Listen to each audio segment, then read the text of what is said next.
Senador Cimadevilla, ya hemos cerrado la etapa de miembros informantes de dictámenes y quedan como oradores Cimadevilla, Artaza y luego los correspondientes jefes de bloque para los cierres. Adelante, senador. Gracias, señor presidente. Yo voy a hacer consideraciones que no tienen tanto que ver con el análisis jurídico de estos proyectos de leyes, que ya se han hecho y bastante sesudamente.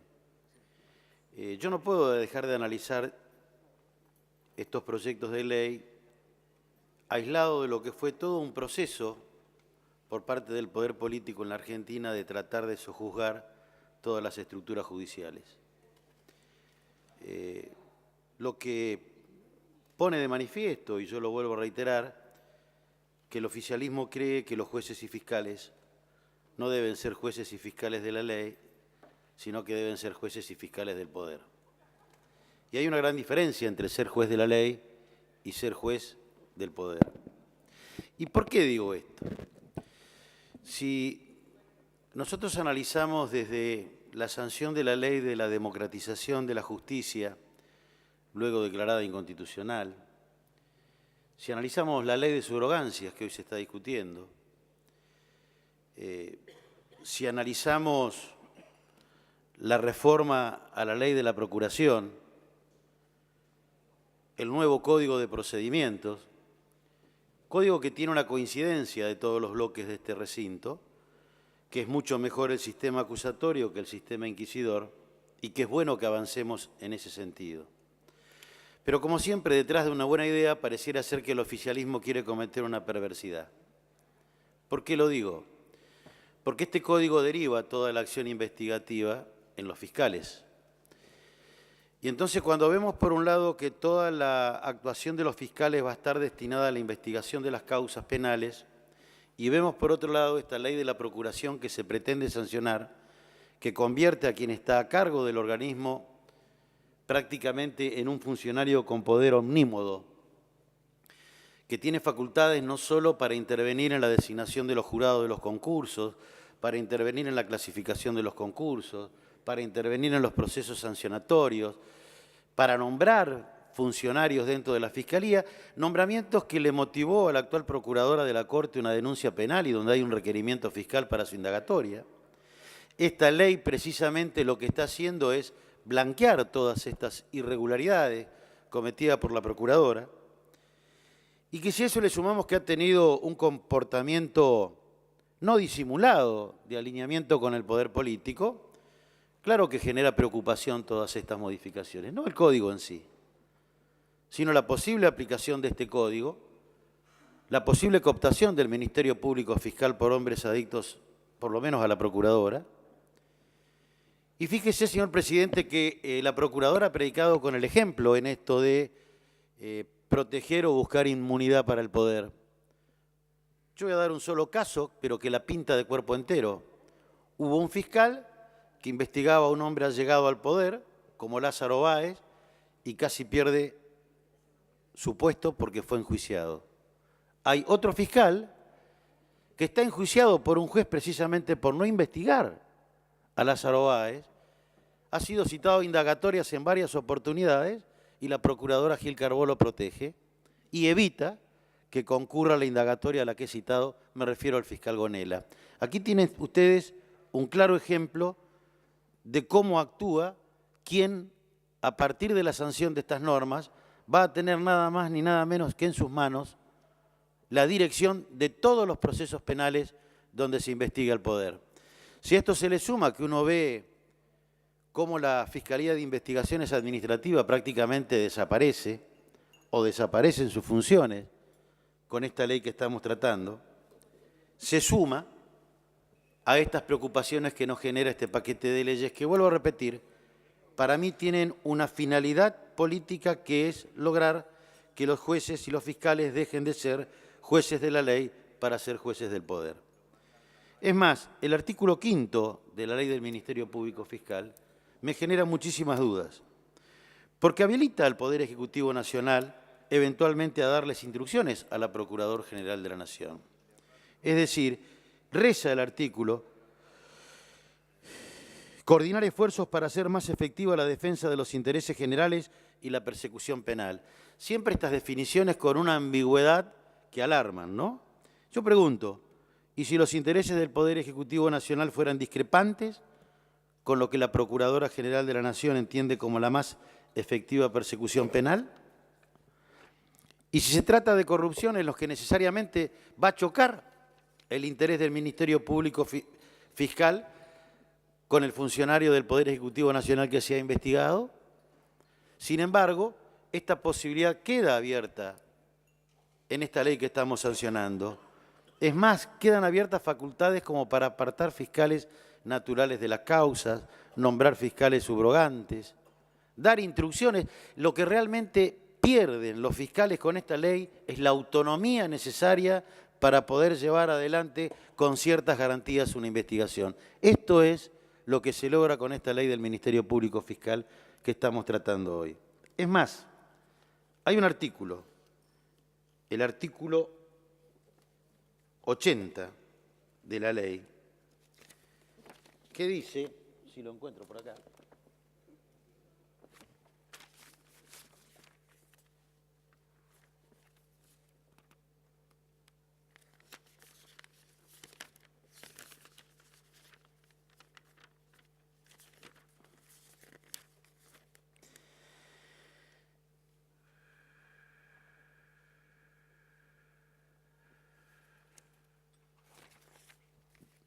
no lo encuentro ahora,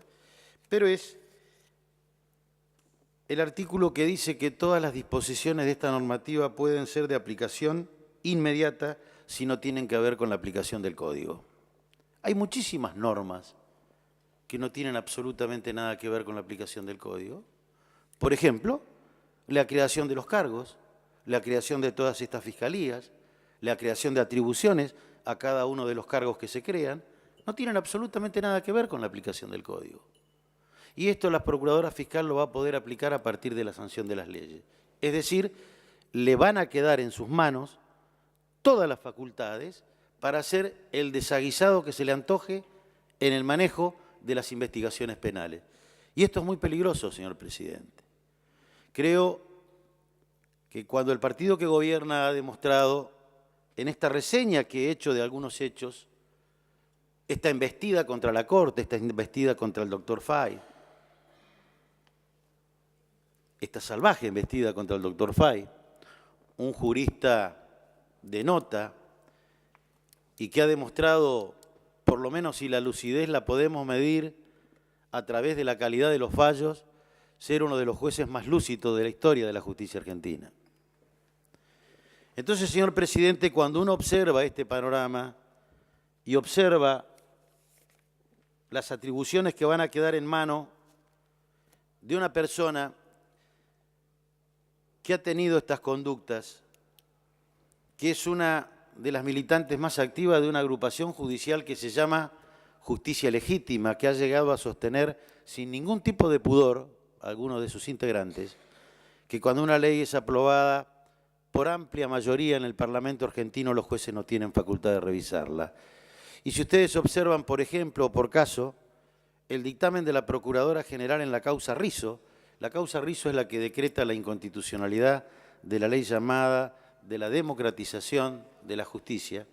ustedes verán que hace un dictamen que no tiene absolutamente nada que ver con lo que ella quiere para el manejo de sus funciones, pero que sí pone en evidencia cómo está alineada políticamente. ¿Qué dice en su dictamen? Que es válido, que es loable y que viene bien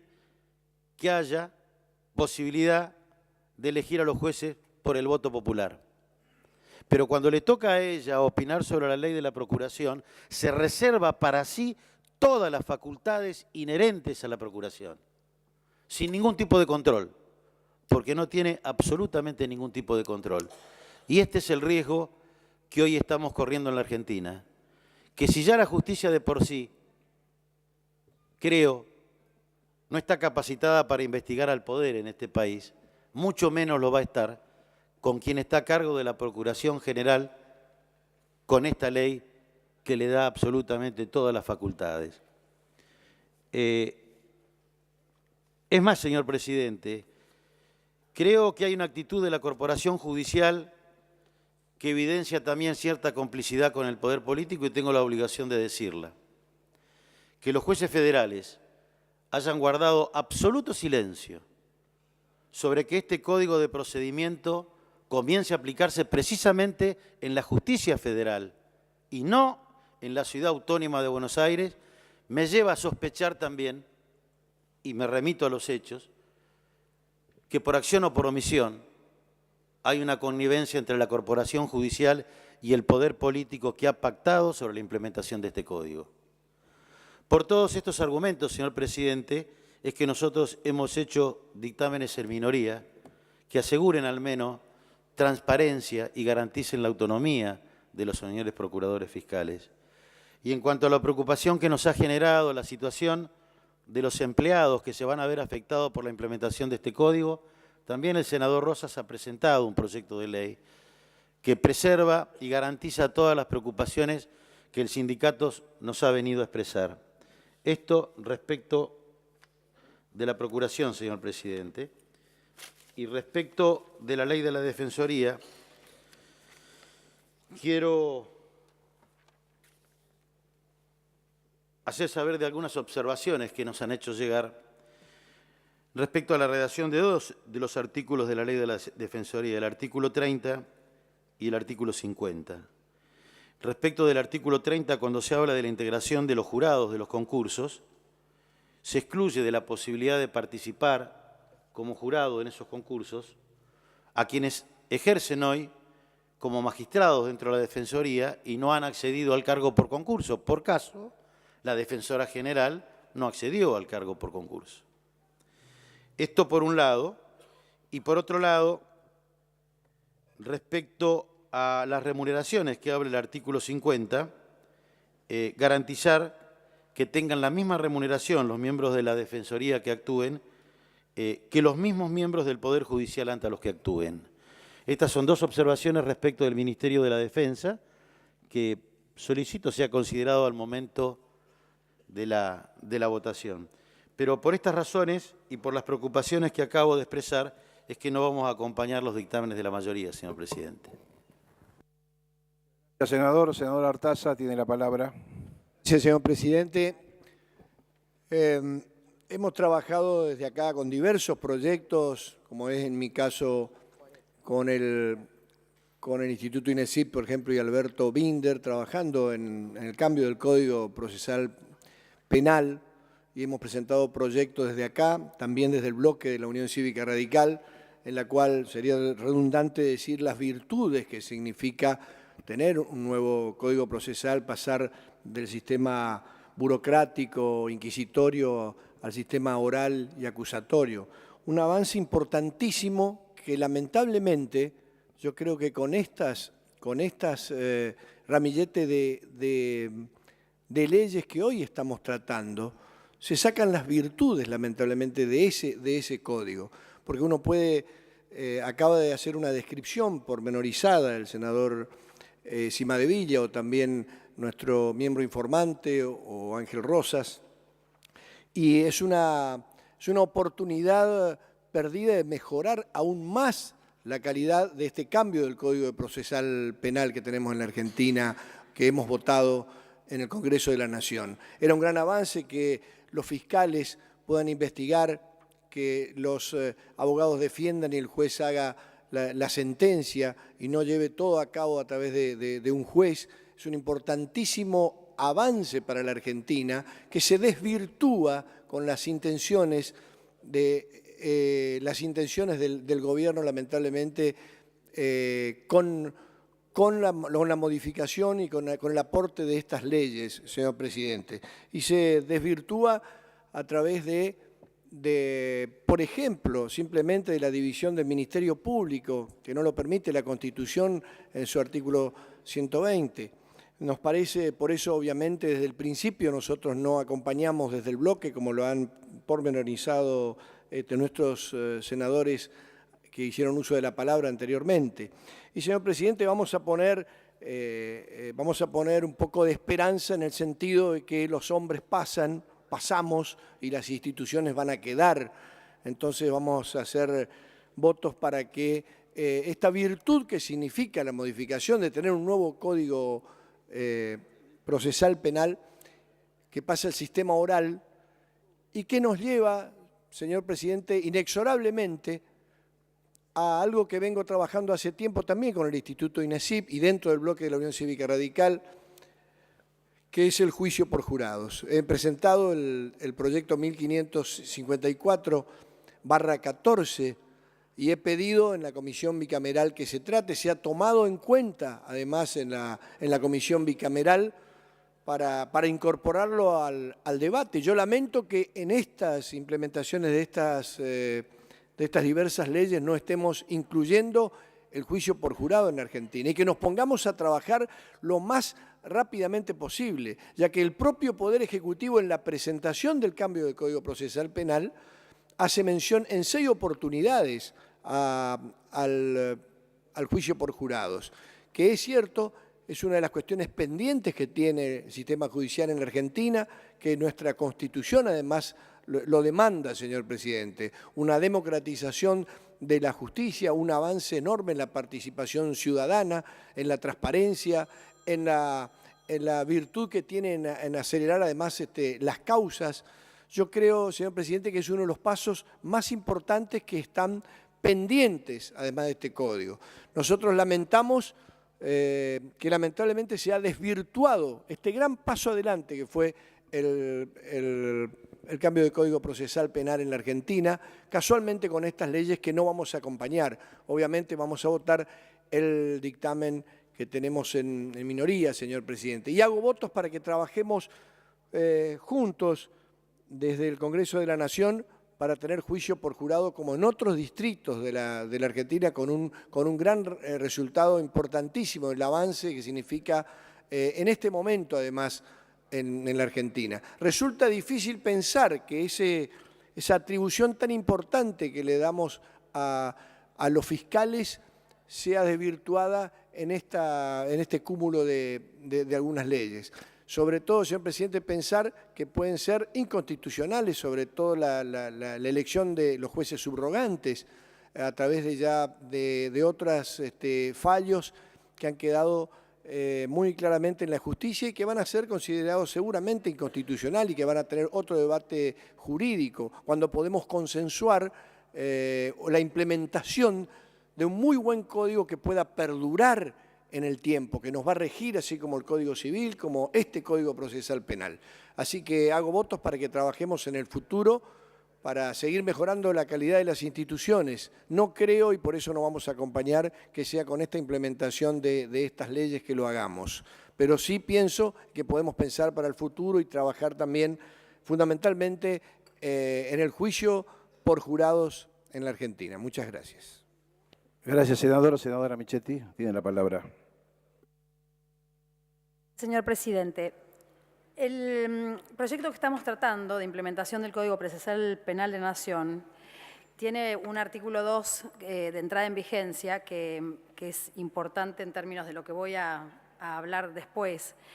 que dice que este Código Procesal Penal va a entrar en vigencia en el ámbito de la justicia nacional a partir del 1 de marzo del 2016 y en el ámbito de la justicia federal de conformidad con un cronograma que se va a implementar a partir de lo que la Comisión Bicameral establezca. Entonces, en función de eso, nosotros tenemos una alta preocupación porque, obviamente, cuando hablamos de justicia nacional, la senadora Négrida Alonso fue bastante clara en este tema y algunos otros senadores también, el senador Cima de Villa, algunos otros senadores hablaron de esto. Estamos hablando justamente de lo que como senadores de la Ciudad de Buenos Aires nos preocupa particularmente, que es velar por la autonomía de la Ciudad de Buenos Aires, la autonomía porteña. Que ustedes saben, la justicia penal ordinaria está destinada por mandato constitucional del año 94 a pasar a jurisdicción de la Ciudad de Buenos Aires. Entonces, como decía, como senadores de la Ciudad de Buenos Aires, nosotros, en función de esta entrada en vigencia que hoy estamos tratando, que es la de la justicia nacional, o sea, la implementación del Código Procesal Penal en términos de la justicia nacional en el 1 de marzo del 16, y dejar todo lo que es fuero penal federal para la implementación posterior que decidirá la comisión, lo que estamos decidiendo justamente tiene que ver con lo que debería ser el traspaso de los delitos penales que la justicia de la ciudad tendría que tener ahora en su consideración. Entonces, lo que nosotros tenemos como alta preocupación es que todo lo que se está creando es una enorme estructura que para la Ciudad de Buenos Aires es muy costosa y que además no está decidida por la propia justicia y el propio Poder Judicial de la ciudad. Lo que nosotros decimos es, debería hacerse al revés, debería transferirse o hacerse un programa de transferencia gradual de los delitos penales, como se fue haciendo, como venía haciéndose, de los delitos penales a la justicia de la Ciudad de Buenos Aires, y que la propia justicia de la Ciudad de Buenos Aires, el propio Poder Judicial de la Ciudad de Buenos Aires, con su consideración, con su propio Código Procesal Penal, entonces sí fuera implementando, porque en función de sus propios recursos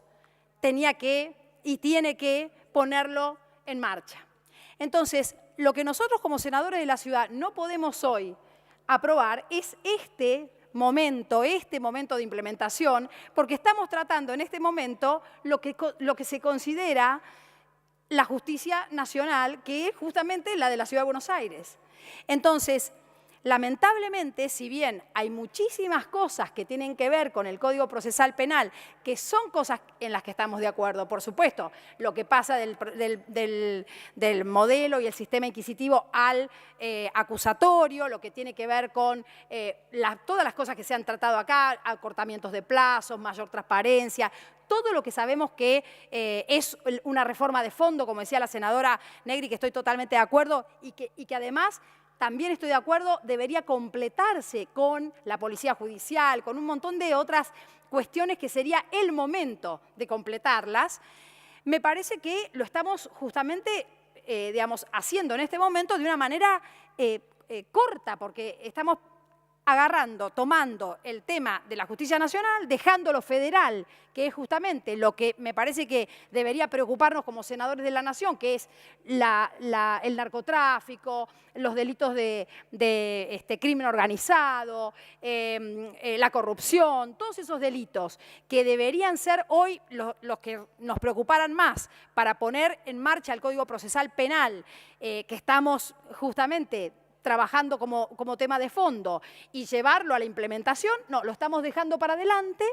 y estamos trabajando como tema de implementación más rápido el que le corresponde a la justicia de la Ciudad de Buenos Aires, que para nosotros debería transferirse delito por delito gradualmente y que la propia justicia de la Ciudad de Buenos Aires manejara con sus propios recursos de Poder Judicial y con su propia visión de autonomía porteña. Entonces, no podemos de ninguna manera, como senadores que velamos por nuestra propia autonomía y además por el mandato constitucional del 94, aceptar esto. Nos parece que estamos incurriendo en una situación que no corresponde.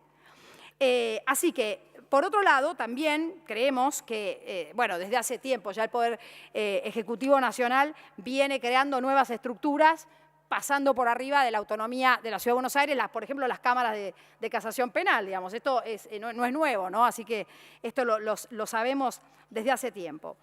Hay una situación que creo que debería preocuparnos a todos, la cantidad de recursos económicos que se van a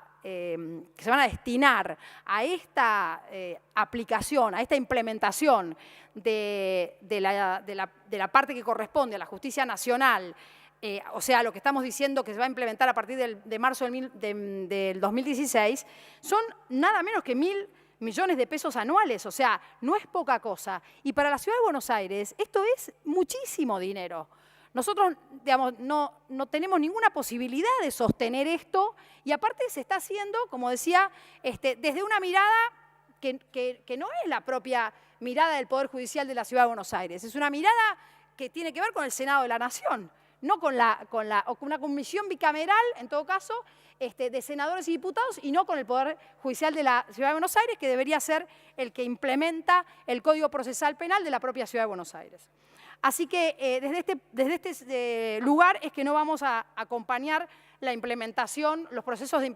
de implementación, que, como digo, salvaguardando que en el tema de fondo sí estamos de acuerdo, que es el tema de cambio de consideración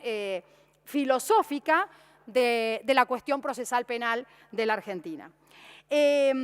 Después, en relación con el tema de las subrogancias, bueno, compartir lo que se ha dicho y decir que definitivamente nos parece que estamos vulnerando otra vez un mecanismo constitucional pero muy poderoso, muy potente, que tiene que ver con nada más ni nada menos que con el nombramiento de los jueces de la Nación. Definitivamente no se puede considerar un secretario un juez, definitivamente no podemos pensar que el Consejo de la Magistratura, mientras tanto, como dice el proyecto, se haga la famosa lista y se venga con los nombres acá, haga su propia lista con 60 nombres y con la propia mayoría del gobierno que hoy tiene el oficialismo, tenga sus nombres y pueda resolver la situación que seguramente va a ser así, porque seguramente va a terminar así, con una lista armada por el Consejo de la mayoría oficialista del Consejo de la Magistratura y resolviendo las vacantes que hoy tiene, que son 260 aproximadamente vacantes que tendría que cubrir con la lógica de los concursos para nombrar jueces, que para eso existen como proceso institucional que la propia República tiene para el nombramiento de nada menos que los que van a impartir justicia en la República Argentina. Así que tampoco vamos a estar, obviamente, de acuerdo con el proyecto de subrogancias. Así que esa es nuestra posición en relación con los proyectos que se están tratando y en relación con el proyecto 244, sí vamos a votar a favor. Gracias, senadora Michetti. Senador Giustiniani, tiene la palabra. Gracias, presidente. Desde nuestro interbloque adelanto nuestro voto negativo a los expedientes en tratamiento y voy a fundamentar brevemente desde lo político las razones y el sentido de nuestro voto. No me quiero repetir a esta altura del debate en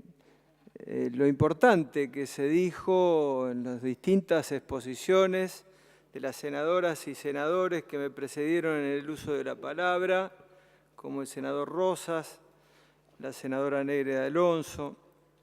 y por último el enfoque que hacía el senador Cima de Villa. Sí quiero rescatar en esto específico la parte de las actitudes positivas que hubo en el tratamiento de todo este tema desde que esto arrancó con el Código Procesal Penal el año pasado,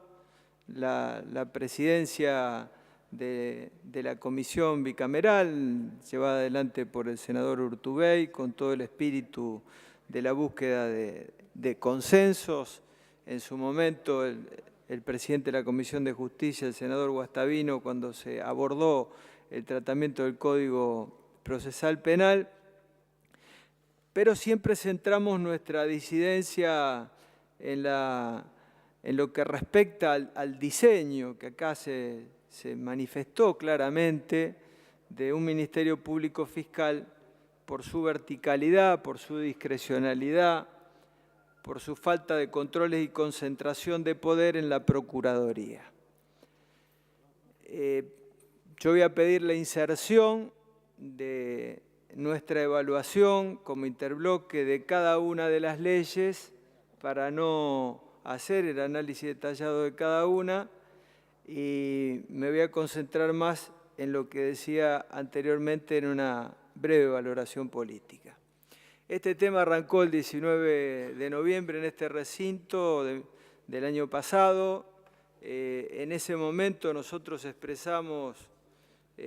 nuestra disidencia con el Código Procesal Penal que había tenido, a partir del discurso y de la presentación de la Presidenta de la Nación por televisión, dos aspectos centrales marcados por la Presidenta que fuertemente criticamos. Uno después desapareció, por suerte, el de la conmoción social, que era echar mano a un decreto de la dictadura militar,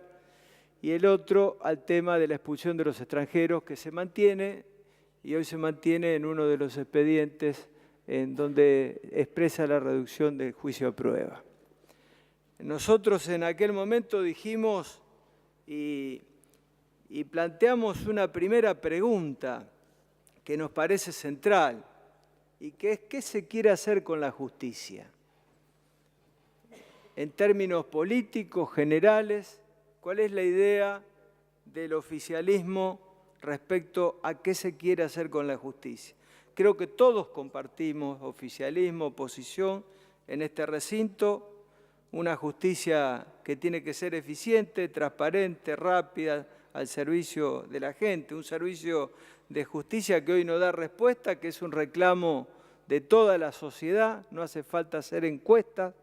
para que aparezca el reclamo por la lentitud de la justicia y por hechos como que motivaron que hoy expresáramos un repudio a un hecho dramático que significaba la reducción de la pena a un violador con fundamentos de las cavernas, con fundamentos horribles, violatorios de los más elementales principios de los derechos humanos. Todos hablamos y fuimos repetidos en la idea de la necesidad de un cambio de paradigma, de pasar del sistema inquisitorio al acusatorio, que todo este proceso se está dando en las justicias provinciales, en muchas provincias que están avanzando respecto a este tema. Y creo que todo lo que está pasando, ahora está de moda hablar del contexto. Entonces, muchos abordan un tema y dicen, bueno, a ver, pero ¿en qué contexto se da este debate? Y es muy importante analizar el contexto que estamos dando a este debate, porque la segunda pregunta que nos tenemos que hacer es si queremos tener una justicia verdaderamente independiente, nos toque a quien nos toque ejercer el poder en algunas provincias o a nivel de la nación. Y no es una formalidad la pregunta, no es una afirmación constitucional obvia de que la justicia debe ser independiente, pero existe una tensión muy fuerte en los últimos tiempos desde lo que ha significado la discusión de la política con la justicia. Nosotros no podemos desconocer en todo este tratamiento y en todo este debate que en los últimos meses hubo 2 leyes sancionadas por el Congreso de la Nación que fueron declaradas inconstitucionales por la Corte Suprema de Justicia de la Nación. Hablo de la ley de la elección del Consejo de la Magistratura y hablo de la ley que significó los conjueces, la designación de los conjueces. Y tuvimos largos debates en este recinto. Y desde la oposición le manifestamos en ambas oportunidades, con sólidos fundamentos, distintos senadoras y senadores que se expresaron, que eran inconstitucionales ambas leyes. Y la realidad nos dio la razón. Y nosotros decíamos en ese momento que era fundamental en temas tan relevantes como eso, que fuera política de Estado, que era absolutamente legítimo que una mayoría circunstancial se expresara con los votos y que determinara la sanción de estas leyes. Pero si queríamos tener una política de Estado a mediano y largo plazo en temas que parecen de sentido común para ponerse de acuerdo, lo pusiéramos en trance de un tironeo de poder tan fuerte en donde se expresa no lo que queda arriba de la mesa, sino determinadas intenciones que ponen a estas preguntas que hacía al principio como puntos fundamentales. ¿Qué queremos hacer con la justicia? ¿Estamos de acuerdo verdaderamente todos en una justicia independiente? Y cuando acá estamos abordando estos 6 expedientes y de la manera que lo estamos haciendo, y con un proceso positivo, y con mucho respeto en todo lo que han sido las distintas intervenciones, pero que no condice con el contexto que estábamos hablando, donde cruzando el Salón Azul se está planteando un juicio a la Corte Suprema de Justicia de la Nación. Entonces, ¿a dónde nos paramos? ¿En qué lugar nos paramos? Cuando vino al país a principios del siglo XX, 1905, llegó Jean Jaurès, senador francés, socialista, estuvo, no acá porque este no era el recinto, pero estuvo presenciando una sesión del Senado y dijo, me parece una sesión de señores muy respetuosos que hasta tienen problemas en disentir. Ese era el Congreso de la Argentina de los conservadores, en donde había unanimidad de criterio para llevar una Argentina adelante. Nosotros no compartimos eso. Acá el debate es profundo, el debate se da de manera profunda, pero respetuosa, y buscando los consensos. Ahora, cuando vemos que se quiere sacar a los empujones a un ministro de la Corte, no era a los 96 años capaz de llevar adelante expedientes el juez Fay. ¿Por qué a los 97 años aparece el problema? Aparece el problema también, ahora se presentó el día de ayer, de la falsedad ideológica. Yo creo que hay que tener mucho cuidado, porque acá se puede estar escupiendo para arriba, porque se dice que no es válida una reunión donde se firman expedientes en su casa. Yo pregunto, ¿la Constitución Nacional no fija que los decretos de necesidad y urgencia deben firmarse en acuerdo de ministros con el jefe de gabinete? ¿Son válidos los DNU que fijan distintas partidas fundamentales económicas para el manejo del gobierno día a día, en donde los ministros lo firman en su despacho, el decreto de necesidad y urgencia? Entonces me parece que son argumentos muy frágiles los que se están esgrimiendo para un tema tan importante como es la estabilidad de la Corte Suprema de Justicia de la Nación, que está entre los saberes de este gobierno, que fue una de las cosas que hemos rescatado todos y la sociedad lo ha considerado como uno de los hechos positivos de una Corte Suprema de Justicia de la Nación que supo y que es independiente y que ha funcionado de manera correcta durante todos estos años. Entonces, presidente, yo creo que el problema que tenemos, y aquí quiero hacer una observación más en cuanto a cómo se estamos dando este debate,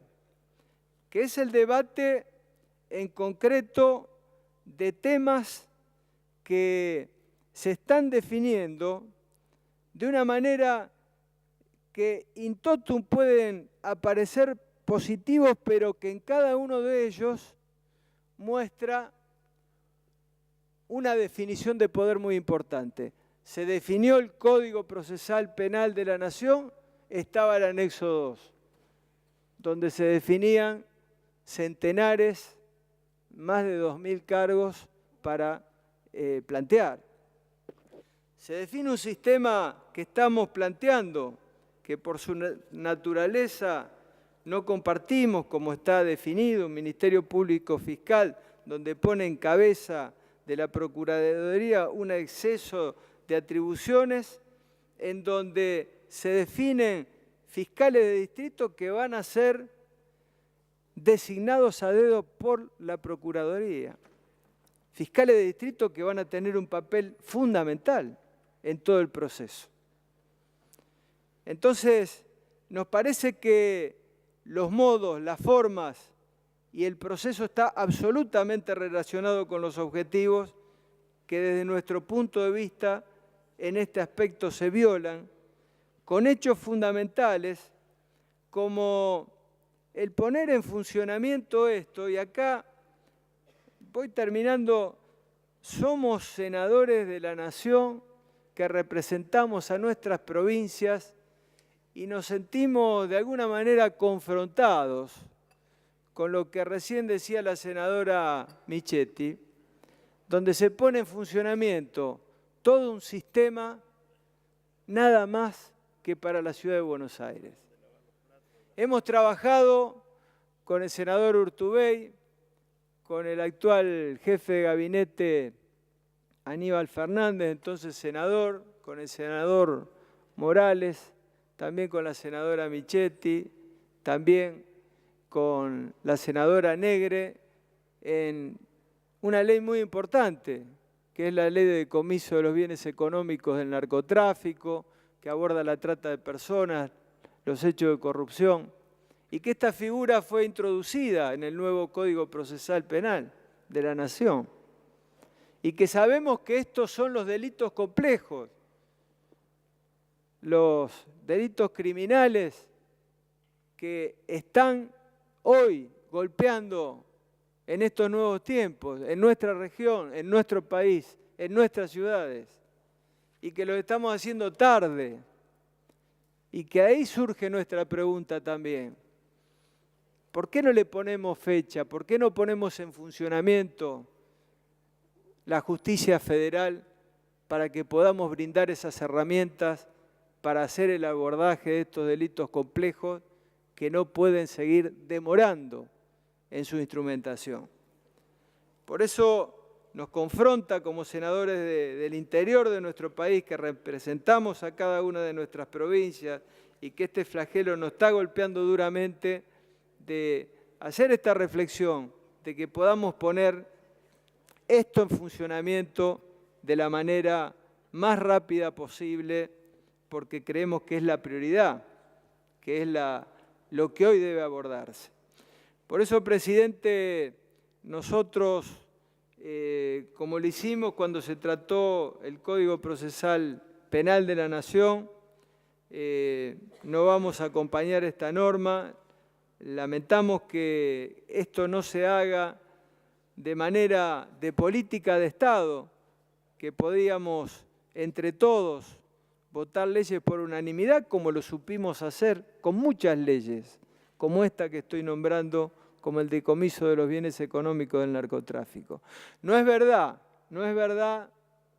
lo que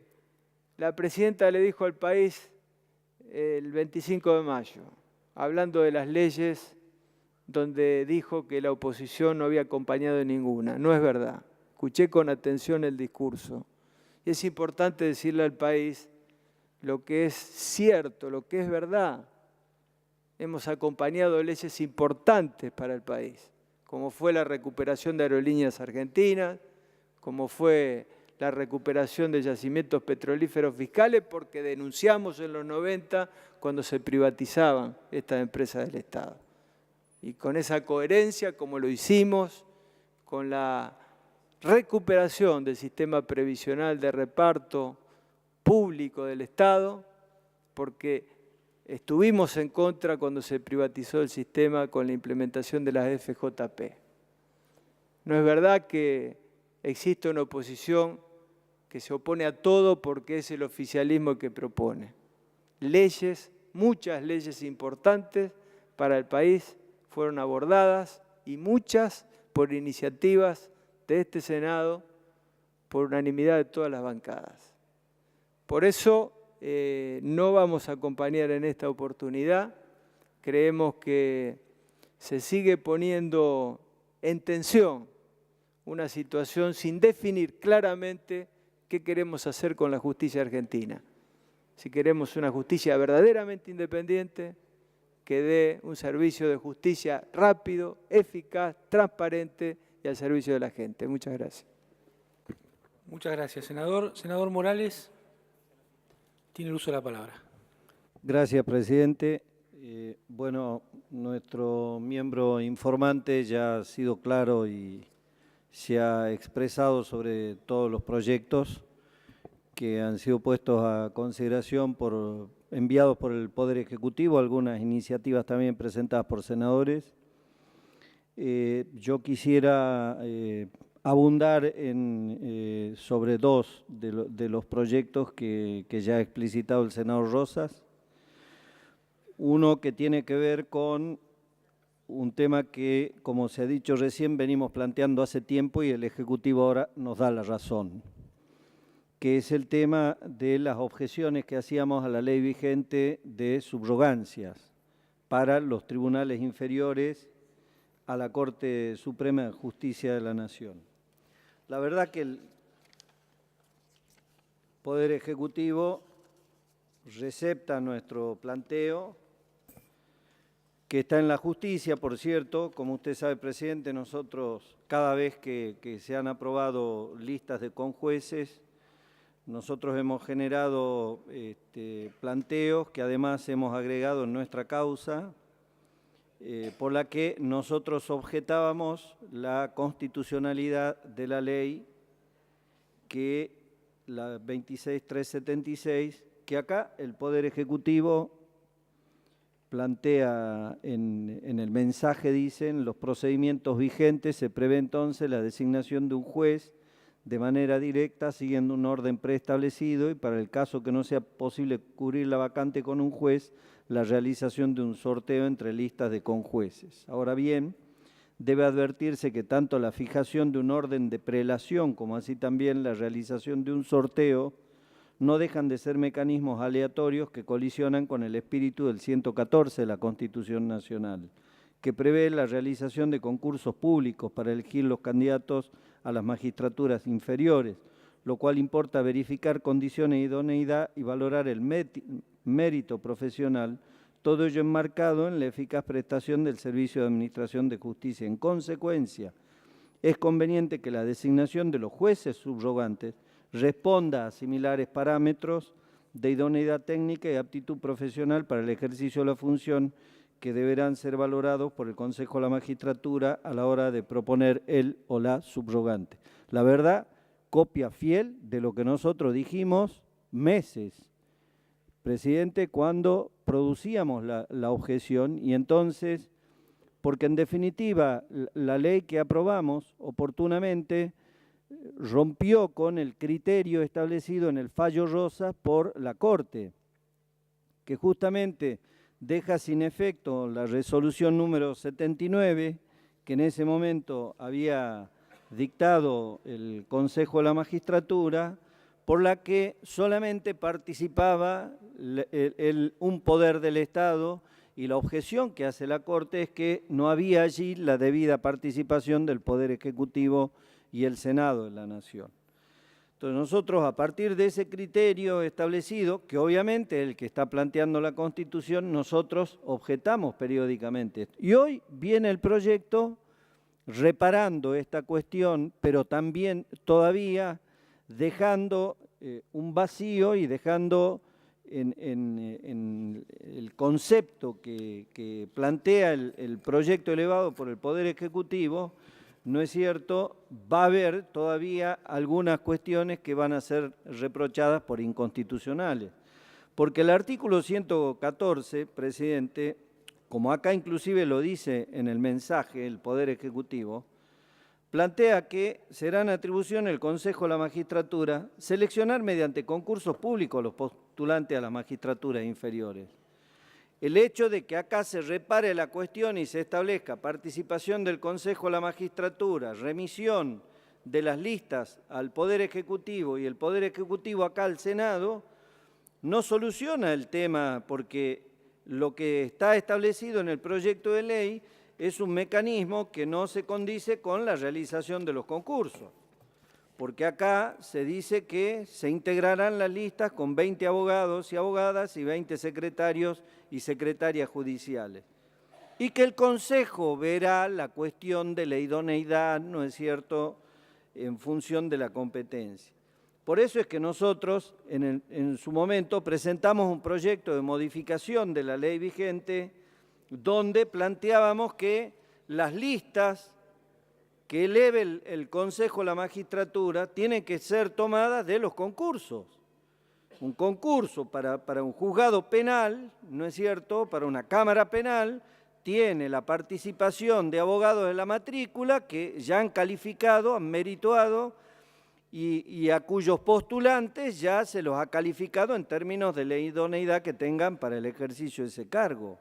Entonces no se puede tomar de los listados, es decir, incurre en un vicio,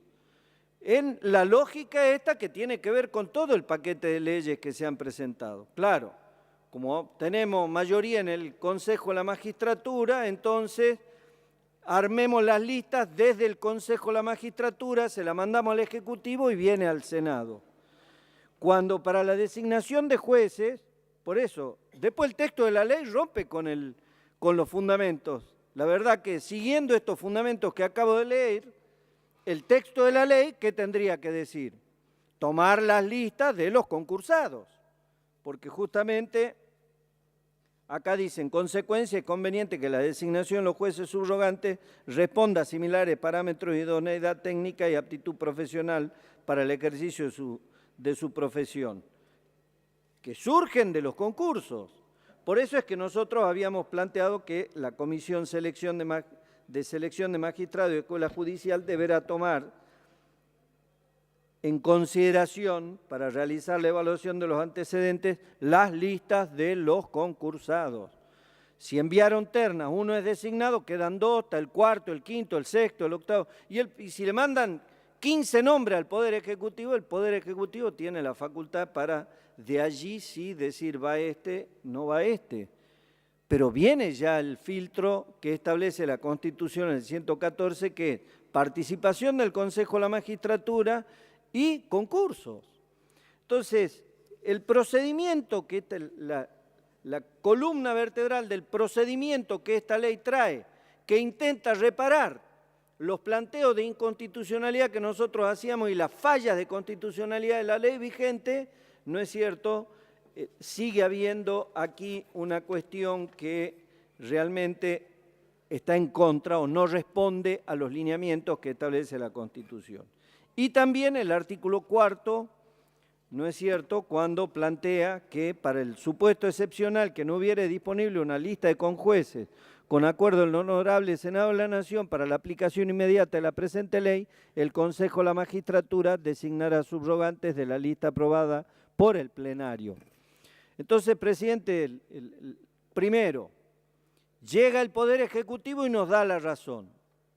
Obviamente no es cierto que esto va a modificar la causa judicial que nosotros seguimos, hemos perdido en un par de instancias, pero nosotros, nuestra intención era llegar a la Corte. Esta ley obviamente que va a modificar el esquema, pero sigue manteniendo, ¿no es cierto?, una sustancia inconstitucional desde que no se toman las listas desde los concursos. Nosotros, de los planteos que también habíamos hecho, era la no aplicación del artículo 22 del reglamento, del bis y el ter, porque nosotros planteábamos que el tema de las audiencias públicas, porque tiene que ser el mismo procedimiento. Además, acá se les establece una remuneración como corresponde. Van a tener el ejercicio de la función de jueces, van a tener remuneración, tienen que reunir todos los requisitos que reúne un juez para ser designado. No pueden, por ser reemplazantes, tener menos requisitos de la designación de un juez. Consejo de la Magistratura no puede armar la lista con mayoría absoluta de los presentes, tiene que ser mayoría absoluta de los miembros. Esto es lo que nosotros decimos que no está en el proyecto de ley. Y también para nosotros, por eso he presentado en el día de la fecha una modificación al reglamento para que oportunamente sea tratado y vaya en línea inclusive con este cambio que está planteando y esta definición conceptual de los fundamentos del Poder Ejecutivo que cuando se plantean las audiencias agregamos con juez. Audiencia pública para la designación de jueces y con jueces de la Corte Suprema, con jueces y magistrados del Poder Judicial del Ministerio Público para el caso del artículo 22 ter. Para el 22 bis del reglamento también planteamos, en el bis dice, en caso de tratarse de pliego remitido por el Poder Ejecutivo solicitando acuerdo para la designación de jueces y con jueces de la Corte Suprema de Justicia, de con jueces y magistrados del Poder Judicial y Ministerio Público, la Secretaría Parlamentaria deberá arbitrar las medidas. Es decir, tiene que estar todo en línea armónica, ¿no es cierto?, en función de la disposición de la Constitución, que es lo que la Corte estableció en el fallo Ross. Por eso, el tema es que este proyecto que intenta reparar la inconstitucionalidad de la ley vigente sigue cayendo, ¿no es cierto?, en este vicio de inconstitucionalidad de no tomar de los concursos, que son los que garantizan la competencia, la idoneidad en la materia, ¿no es cierto?, y también alterando mecanismos. Se les da menos rigor a la selección de los jueces que la que tienen, de los conjueces, que la que tienen los jueces, que tiene que ser mayoría absoluta, y por eso nosotros planteamos también en línea con esto la modificación de los artículos 22 bis y 22 ter del reglamento del Senado de la Nación. Esto, presidente, la verdad, nos dan la razón después de tanto debate. Yo digo, hubiéramos empezado hace tiempo ya con este tema y resolver una cuestión que gasto va a la justicia, gasto en tiempo, en una serie de situaciones que lo que hace es debilitar el sistema de división de poderes, ¿no es cierto?, y afectar la independencia del Poder Judicial. Lo que dice la Constitución es tan claro, ¿no es cierto?, que son los pilares de la garantía de la independencia del Poder Judicial. Así que esto no quería dejarlo pasar más allá de la intervención clara de nuestro miembro informante, porque la verdad como que la tenemos con esto, porque además fuimos a la justicia y ahora el Ejecutivo, como decimos, nos da la razón, pero no terminamos de resolver bien definitivamente la cuestión. Después, con relación al tema, algunos puntos nada más. Nosotros en nuestros proyectos habíamos, obviamente, presentado un proyecto alternativo del Ministerio Público Fiscal, porque a partir de la reforma del Código Procesal Penal, lo que venía era esto, pero no para darle más poder y más discrecionalidad al Ministerio Público Fiscal, sino para justamente a partir de que, ¿no es cierto?, ahora la acción la va a tener directamente los fiscales y van a ser los actores centrales, ¿no es cierto?, en todas las causas a partir del nuevo Código Procesal Penal. Había que mejorar algunas cuestiones que tienen que ver con la independencia. Acá en materia del control, por ejemplo, del gasto, para entrar por una cuestión que puede ser secundaria, pero que tiene que ver con cuál es el margen de discrecionalidad que se le da al Ministerio Público Fiscal, que tiene que ver con una idea política. Acá hay una idea política, que tiene que ver con que el gobierno dice, bueno, nos vamos a ¿qué podemos controlar de la justicia? Está en marcha, se va a aplicar el nuevo Código Procesal Penal, donde tenemos designada una militante de justicia legítima, ¿no es cierto?, que va a estar todo el tiempo y que inclusive ella misma estaba de acuerdo en que se podía acotar el mandato. Nosotros en nuestro proyecto poníamos 6 años, ¿no es cierto? Es decir, va a estar por los gobiernos de los gobiernos, si quiere, si no hay un juicio político mediante, y se le da todas las atribuciones, aún hasta del tema del control externo. Se ha eliminado el artículo 17 que tenía la ley anterior,